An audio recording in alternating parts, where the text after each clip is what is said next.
È un esperimento di rilancio, in realtà di un esperimento turistico anche. Beh, di biodiversità, di rinaturalizzazione, utilizzando appunto questa prima mandria composta da uno stallone e 9 fattrici, quindi avremo nel giro di, io penso, 1 anno e mezzo già i primi puledri, e questo darà anche l'idea di come crescerà questa mandria e come si espanderà in questa Valle Vecchia, che sono più di 1000 ettari.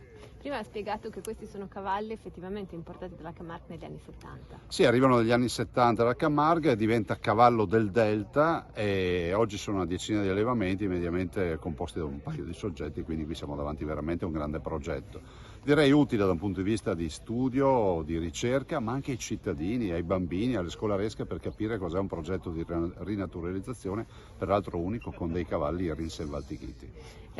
Noi spesso guardiamo la Camargue come un sogno, no? Però qua effettivamente la possibilità c'è.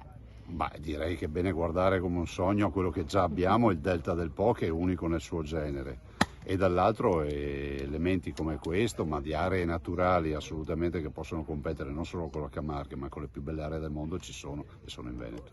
Grazie.